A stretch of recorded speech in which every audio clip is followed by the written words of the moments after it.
Ayu sithik, foto, Langsung. cak gitu. Sambil dibuka sithik, Waduh. sumuk coy. Sumuk. Sumuk, foto sithik cetak. Instagram, follower oke.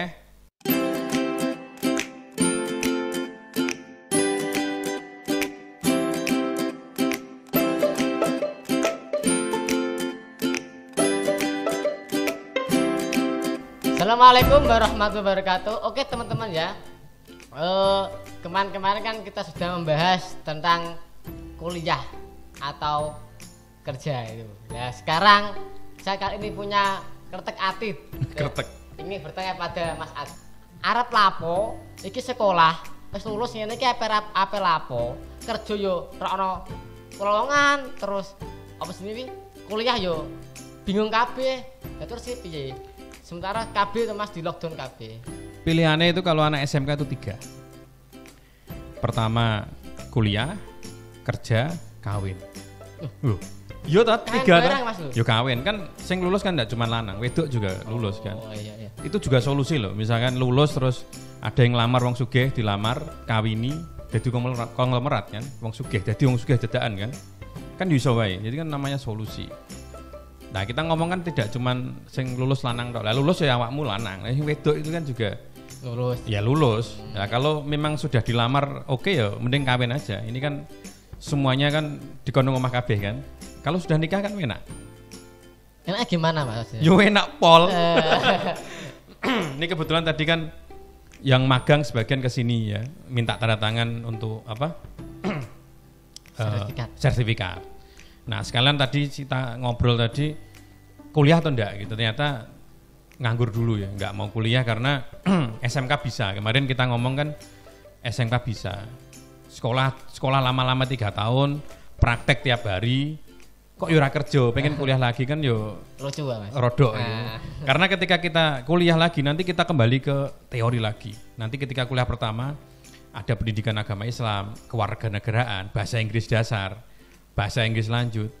Lah terus sekolahmu mbok balen-baleni terus kan yo Loh, bosen. katanya kan gini toh Mas, kalau kuliah kan ada di situ ada prakteknya juga sih Mas. Enggak teori terus toh Mas. Ya, tapi kalau kuliah S1 kan memang seperti itu, SKS-nya juga seperti itu. Sama kalau ketika saya pertama kali kuliah saya juga komplain.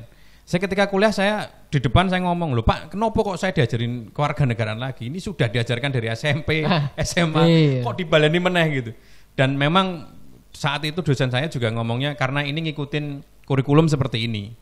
Ya kalau kurikulumnya seperti ini ya harus dilaksanakan. Nah, makanya saya ngomong kemarin kuliah ini nggak penting kalau anak SMK menurut saya. Karena ketika kita sudah terjun di SMK kita sudah kejuruan. Pengen jadi ahli komputer, pengen ahli motor, pengen ahli masak dan lain-lain kan sudah di kejuruan. Artinya kan kita bisa kerja sendiri. Kalau menurut saya itu kalau lulusan SMA itu 2 pilihan. Pertama SMA apa SMK Mas? SMK sorry SMK. Oh, Ya dia langsung bisa kerja sebagai karyawan atau dia bisa membuat atau membuka usaha sendiri. Karena dia punya keahlian. Harusnya kan seperti itu. Nah 3 tahun lah dong SMK. Apa yang ngerumpi tok, tuku S terus sekolah balik gitu kan nggak mungkin. Nggak Pasti di sekolah juga sudah digembleng, digenjoti sama Guru-guru guru itu. ya. Oh. Jadi orang yang ahli di bidangnya. Kalau zaman saya D1 itu jadi favorit. Tapi menurut saya ketika STM sudah dirubah jadi SMK itu sebenarnya SMK bisa gitu. Nah tadi solusinya kayak tadi ya. Enaknya apa setelah lulus kuliah ngopo gitu. Karena pengen kuliah kan ada sebagian yang pengen kuliah. Ya saya nggak nyalahkan karena siapa tahu di tengah jalan yang pertama kali pengen cita-cita jadi ahli komputer berubah. Jadi tukang masak misalnya. Oh, chef. Jadi chef atau jadi ujuk-ujuk berubah pengen jadi guru SD misalkan. Kan iso wae kan. Ya gini Mas ya, ini kan terkait itu. Gimana Mas ya, seumpamanya kita kalau SMK itu ambil jurusan, contohnya Mas ya, multimedia. Tapi kuliahnya kok mengambil jurusan apa kejuruan itu kok bidan terus ekonomi itu gimana tanggapan Anda Mas? Ya Jurusan karena seperti kan itu. manusia ini kan kadang cita-citanya berubah. Saat kecil mesti kamu ditanya, cita-citamu jadi apa gitu. Jadi jaran neblek misalkan. Pembarong. Barong gitu. Terus ketika SD ditanya, pengen jadi apa? Jadi pilot misalkan. Terus SMP kamu ditanya lagi, pengen jadi apa? Jadi suami gitu. SMK ditanya mesti berubah lagi. Ya, manusia ini mencari jati diri. Makanya nanti saya imbasnya kayak gini loh. Walaupun kita ngobrol santai ini kan kita di studio kita nyantai, kita nggak mau lah kalau ngikutin teman-teman live streaming apa bersama-sama kayaknya sudah banyak. Kita membicarakan hal-hal yang memang perlu dibicarakan. Khususnya ini kan kita di multimedia dan kalau saya kan hubungannya sama anak SMK banyak. Nah kayak tadi, misalkan orang itu punya cita-cita pasti berubah. Seperti saya itu cita-citanya banyak sekali. Tapi Berubah gitu. Ya memang berubah karena ya memang orang itu jadi gini loh. Ketidaktahuan saya akhirnya saya kan ini sebenarnya yang cocok tuh opo toh gitu. Itu nggak masalah. Pengen cocok tuh apa toh. Kalau itu saat itu kan saya nggak punya guru, tidak punya pedoman, tidak punya orang yang saya anggap ya dianut lah. Tapi setelah saya seperti ini saya malah ngomong gini. Pekerjaan yang paling bagus itu pekerjaan yang kamu atau yang anak-anak ini suka. Karena Allah itu membuat orang suka bidangnya tertentu, bidangnya masing-masing, beda-beda. Tersendiri-sendiri gitu. Beda-beda. Tapi harus diresapi loh. Wah, aku seneng main game. Seberapa lama kau main game kan gitu? Senengnya kayak piye? Kalau cuma seneng musim setelah itu wegah ya tidak hobi game. Ada yang suka grafis tapi karyamu gitu. Ternyata nggak punya karya, hanya seneng karena baru iso gitu. Nah, kalau bisa kan kamu menemukan hobimu ke apa dulu? Taste-nya itu apa dulu? Kayak tadi saya pernah ngobrol sama kamu gini. Kalau kita di SMK misalkan mata pelajaran, kita misalkan ada matematika, bahasa Indonesia, terus multimedia misalkan. Multimedia misalkan apa salah satu pelajaran ini? Pengambilan gambar. Ya, yang Mas. Grafis. Editing. Editing video, bahasa Indonesia, matematika. Nah, di 3 mata pelajaran itu ternyata yang paling tinggi itu matematika. Walaupun kamu di SMK, matematika ternyata. Yeah. Editingmu nilainya jeblok 6. Lalu yang bahasa Indonesia ya, bahasa Indonesia juga 6. Ternyata yang 9 itu yang matematika. Ya, yang perlu diasah yang mana? Matematikanya. Ya, matematika kan, karena kan ada orang yang anak saya nilai bahasa Indonesia jelek, saya leskan biar bagus. Menurut saya salah. Menurut paling bagus itu nilainya yang bagus, ya didorong terus. Kalau dia memang jadi Superman, ya dileske jadi Superman, belikan baju Superman biar jadi Superman sekalian. Jadi kalau matematikanya bagus, berarti kalau kamu harus kuliahnya di matematika. Ya sirokanlah ambisimu jadi editor misalnya. Walaupun kamu senang, tapi ternyata senangmu cuma di lambe gitu. Tidak ada bukti nyata kamu memang ahlinya. Nah, keahlian itu setiap orang pasti beda. Makanya sekarang ini anak PAUD itu kan bilangnya gini, anak-anak itu juara pada bidangnya masing-masing. Jadi semua orang itu juara bidangnya masing-masing. Ada yang pintar ngobrol, pintar ngerumpi. Ya siapa tahu pintar ngerumpi itu dia punya media nanti. Jadi rumpi no secret gitu. Ya, lambe turah. Mas gini Mas ya. Tadi kan Tapi belum selesai loh ini loh. Jadi keahlian tadi ya, saya ngomong biar selesai tuntas saya daripada saya ngomong keliru lagi. Jadi keahlian itu yang nanti teman-teman itu akan tuju. Jadi pekerjaan itu tidak harus kuliahnya di situ. Teman saya ada yang kuliahnya perikanan, bukan kelautan tapi perikanan. Tiap hari belajarnya tentang ikan, perikanan. Tapi delala dia kerja di grafis TV. Karena dia sukanya ya grafis. Ya enggak ada masalah. Jadi kebutuhan pekerjaan itu ya sesuai dengan hobi. Jadi ada yang hobi beternak, ya beternak hobi ini. Jadi hobi itu memang sesuatu yang sudah diberikan Allah ya. Tinggal kita saja yang mengelola. Gitu sebenarnya. Orang yang penghafal misalnya, orang hafalan tinggi ya jadilah guru, jadilah dokter atau sarjana hukum misalnya. Kalau dia senang logika ya belajarlah untuk film atau seni. Jadi kita harus tahu keahlian kita sebenarnya itu. Nah, kita bisa menentukan itu. Nah, kembali ke topik tadi. Enaknya piye? Kuliah apa enggak pada musim corona sekarang ini? Ya, kalau saya sih menurut saya ini perusahaan ya, kita lihat perusahaan ini yang jatuh banyak sekali. PHK massal. Ya, memang. Merumahkan karyawan juga banyak sekali. Tidak hanya di Jakarta, di Semarang juga sudah ada. Semakin mendekati ke sini, mendekati semua karena juga akan mendekati dengan Lebaran. Nah, mereka juga harus menghitung gaji, menghitung semuanya ya. Akhirnya memang tenaga kerja sudah berkurang. Jadi peluang yang pertama, anak SMK lulus mau kerja susah karena memang perusahaan pun sekarang sudah memotong ya anggaran untuk itu. Mau kuliah sekarang juga di stop dulu. Saya nggak tahu kuliah itu buka kapan. Memang. Nah, kuliahnya sekarang kuliah online.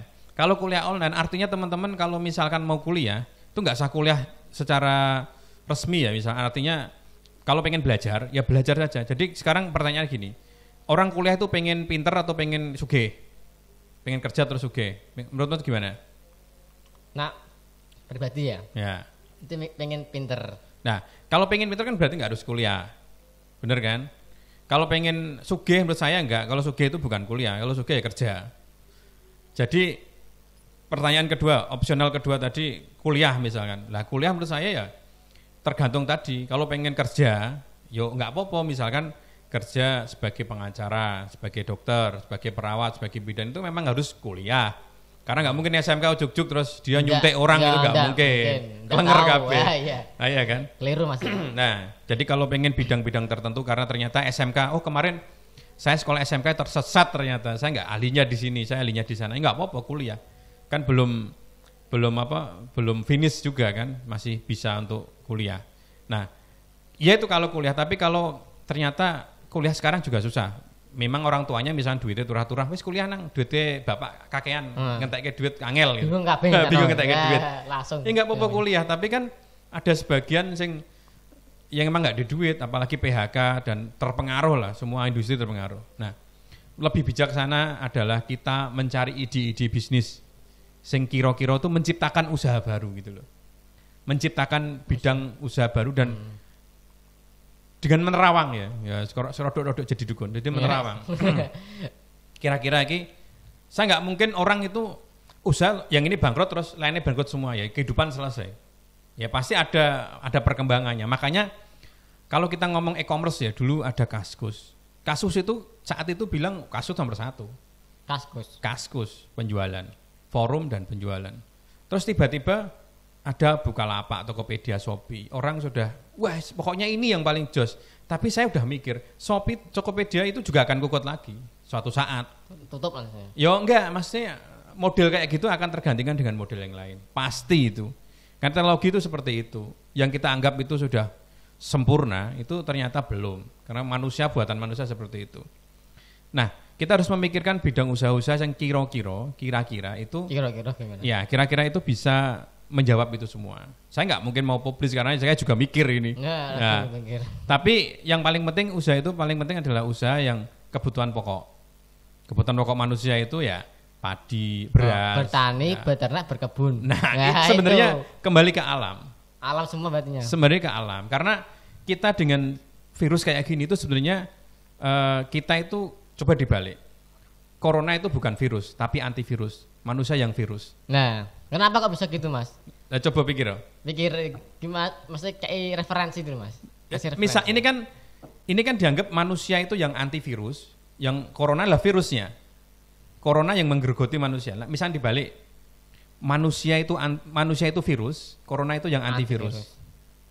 Coba berpikir. Jadi selama ini kan manusia kan alam ini kan di semena-mena.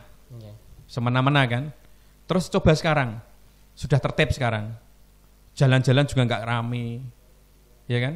Sekarang jalan sudah sepi. Lalu orang yang ibadah di masjid pun kalau kemarin kan hanya menuruti nafsu sendiri, pengen yahyo. Ibadah tidak karena Allah loh itu. Banyakan orang ibadah karena dirinya sendiri.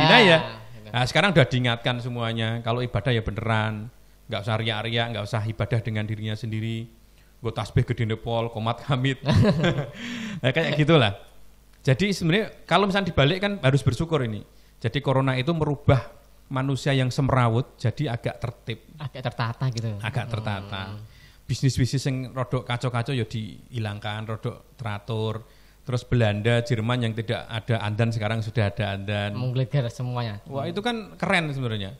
Terus orang-orang yang kena penyakit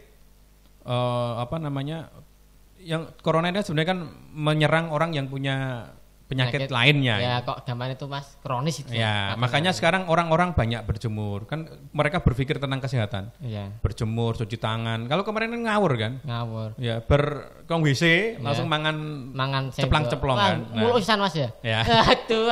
Padahal kan ngawur itu. Ini secara agama kan wis ngawur itu. Nah, sekarang manusia itu di antivirus oleh corona itu juga bagus sebenarnya. Menurut saya. Karena semua peristiwa kan kita ambil hikmahnya, positifnya. Gitu. Ya ini Mas ya. Tadi kan Mas Haji. Topik ya. Iya, topiknya Mas. Mas Haji kan tadi kan bilang gini toh. Apa itu hobi lah. Hobinya itu. Lah gimana gitu Mas ya? Kalau kita menumbuhkan hobi di diri kita sendiri. Maksudnya kan kita kan punya hobi, yuk kadang kita ya senang babalan, kita senang poli. Lah itu kita bingung mau nekuni mana bingung Mas. Loh, gini loh, orang tahu hobiku apa, mosok ya ngerti kan ya wong gendeng banget loh. Harusnya ya ngerti lah. Hobimu apa ngerti. Contohnya gini, satu ide bisnis yang dicapai, orang ahli pingpong ya. Dia tuh sukanya pingpong, ada orang ahlinya pingpong, dia bingung. Kerja opo bisa aku hanya pingpong. Nah, ternyata dia. Nah, gitu kok gitu. Iya. Ternyata dengan pingpong itu dia membuat tutorial carane pingpong sing bener piye. Kalau zaman dulu bukan YouTube kayak gini, kan ini kan YouTube AdSense ya. Kalau dulu enggak, dia jual video tutorial bagaimana bermain pingpong yang bener, tip and triknya dan bayar zaman dulu. Selain itu, dia juga menyediakan alat-alatnya dijual sekalian. Dia menjual raket, menjual bola, menjual semuanya dijual yang berhubungan dengan itu. Karena dia itu kompeten di sana, iso ngomong masalah tenis meja, akhirnya penjualannya cepat karena dia ahlinya di sana. Dan semuanya dijual, semuanya dibikin kelas, dibikin les dan macam-macam. Hobi satu kalau ditekuni luar biasa. Hobi mancing pun sekarang kalau lihat di YouTube ya, hanya mancing saja. Wong desa mancing, sing nonton oke banget. Tapi kan harus mengemas itu, entertainnya. Orang cuman mancing tok, balik selesai. Tapi mancing bagaimana dinikmati orang mancing, tapi bisa dinikmati. Karena alamnya itu dijual, karena dia ada tantangannya, terus ada petualangannya seperti itu. Jadi dibungkus dengan entertain, sekarang sudah dijual. Apalagi YouTube ya sekarang atau media sosial itu, wah pokoknya iso kabeh. Apalagi cewek-cewek ini. Ayu sithik, foto, cak gitu. Sambil dibuka sithik, sumuk coy. Sumuk, foto sithik cetak, Instagram, follower oke, terus akhirnya dapat iklan. Endorse and paid promote. Itu kan aslinya kan gampang, cuman kan kita cuma punya etika lah gitu loh. Mosok kita menjual diri kan kayak ngono kan istilahnya yo rodok elik lah gitu ya menurut saya. Saru lah caranya. Aslinya bagi cowok sih enak. Yo, gitu. tetap enak Mas. Enak. Vitamin C itu. Oh, vitamin. Semua. Allah sudah menentukan, makanya setiap orang cengar sudah ada rezekinya. Iya. Ya dari situ sudah kelihatan orang tentunya berbeda-beda. Tetap berbeda-beda. Hobinya berbeda-beda. Kalau makanya saya kalau melihat orang itu tidak kamu rank yang berapa, tapi kalianmu apa? Nah, gitu. Kalianmu apa? Ora arti ya, yo wis balik turu kan gitu. Kan simpel kan? Kalianmu apa kan gitu. Kalau kalianku apa ya? Kalianmu ya bingung iku. Bingungan itu kalianmu. Yang bingung semua toh. Bekerja yo piye lockdown kabeh. Nah, menurut saya malah gini. Kalau wong desa ya, misalnya wong desa yang punya sawah itu ya, itu malah menurut saya potensinya gede untuk membangkitkan. Jadi sekarang petani-petani itu ya, kemarin saya ngobrol sama beberapa orang petani. Petani sekarang petani muda semua dan saya kagetnya mereka itu penampilannya nggak ngeluduk kayak orang-orang zaman dulu ya. Sekarang penampilannya jas-jas semua. Sangar Mas yo. Maskeran bareng. Terus bareng. Bermobil semua, mohon maaf seperti itu. Jadi kebanyakan petani muda itu petani baru. Bukan petani warisan. Petani baru. Jadi ujuk-ujuk dia punya usaha apa, dia langsung ujuk-ujuk petani. Karena potensinya besar di petani. Misalkan bawang dan lain-lain. Nah, yang disayangkan ini anak-anak yang di kampung yang memang banyak sawah dan orang tuanya punya sawah, itu kadang tidak memikirkan potensi itu. Entah sawahnya itu buat pertanian yang canggih atau mungkin dibikin peternakan, itu nggak memikirkan sampai sana. Padahal orang-orang yang di luar petani itu berani jadi petani. Dan potensinya besar karena ini masalah pangan. Ketahanan pangan ini dipertanyakan loh saat corona kayak gini. Kira-kira misalkan orang itu ndak ada yang bertani, kira-kira makani wong sing dono ngomah kabeh ora gelem kerja kae. Kan lodon ya misalkan. Ki cukup ndak? Itu kan karena itu kan perjuangan petani dan petani semena-mena harusnya membuat harga. Nah, karena sekarang ini petani kan tidak mau apa istilahnya? Petani yang muda sekarang ini kan banyak belajar dari paper-paper, dari jurnal-jurnal dan mereka semakin paham. Kalau saya ketemu peternak muda, petani muda itu semakin paham. Selama ini itu mereka menyuburkan tanaman saja, tidak menyuburkan tanah. Jadi selama ini menggunakan pupuk-pupuk itu hanya menyuburkan tanaman, tidak menyuburkan tanah. Jadi kadang kesalahan-kesalahan itu sekarang sudah diperbaiki oleh petani-petani muda. Peternak muda juga banyak sekali. Anak SMK yang kemarin ke sini juga, saya nggak videokan tapi ke sini beliaunya juga punya peternakan dan itu menurut saya bagus. Karena memang era sekarang ini kita harus membuka usaha. Jangan ketergantungan. Kalau sekarang ketergantungan susah. Sekarang mau masuk kemana? Perusahaan sekarang udah banyak di PHK. Nah, kita mau masuk kan, ya kesusahan lah. Yang sudah lama aja dikeluarin, masuk kita masuk. Gitu. Kita katanya Pak. Nah, gitu. Ketika kuliah juga kita mikir juga. Kalau kita mau kuliah, berapa waktu lama yang kita akan kuliah? Gitu. Misalnya kita kuliah butuh waktu 4 tahun. Terus 4 tahun itu apa kita malah ketinggalan dengan teman-teman yang lain? Misalkan ya, kamu nggak kuliah, teman kamu kuliah. Sama-sama dikasih uang misalkan sama-sama kuliah ini kan ya 70 jutaan misalkan ya sampai lulus. Kamu kasih 70 juta mas kuliah, yang ini 70 juta silahkan dipakai. Mungkin lebih hebat temanmu itu yang langsung dikasih 70 juta itu untuk modal misalkan dia buka kafe, hanya modal kopi sama mie misalkan. Dan dia menghasilkan tiap hari, menghasilkan keuntungan nambah terus dan akhirnya dia karena dengan keuntungan itu dia memperlebar bisnisnya, nambah kafe satunya, tambah satunya. Akhirnya 4 tahun dia sudah punya 10 kafe misalkan. Lah kamu yang kuliah misalkan dikasih 17 tahun, 4 tahun kamu merasa hebat, lepas topi toga kamu lemparkan ke atas, saya lulus gitu. Terus besoknya kamu pengangguran, lihat temanmu sudah bawa mobil, sudah punya usaha banyak, kamu baru merintis. Itu juga dipikirkan. Saya bukan mengompor-ngompori nggak kuliah, tapi harus dipikirkan, benar-benar dipikirkan. Secara matang gitu. Khususnya bagi cowok. Kalau cewek sih enak. Menurut saya kalau cewek mending nikah. Nah, mending Mas. Mending nikah. Oh, mending nikah. Mending nikah kan modelnya cantik lah misalnya, cantik, pinter, lalu ketemu pejantan tangguh ya.